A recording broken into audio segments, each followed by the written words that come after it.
So, ayan mga ka-RC, no? Hindi siya po pwede sa Windows 10 kahit 32-bit kasi ang kailangan niya na memory ay um, 1 gig. Kapag 32-bit na Windows 10. Pag 64-bit na Windows 10, kailangan naman niya ng 2 gig.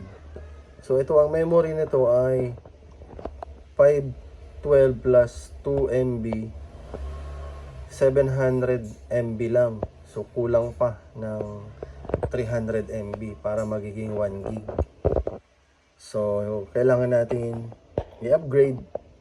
Babaklasin natin to para mag-upgrade tayo ng memory at least 1 gig. Kung kaya niya ng 1 gig. So, tingnan natin kung anong kaya ng ganitong klaseng AMD na Zenfone. Kaya ba to ng 1 gig? Alright.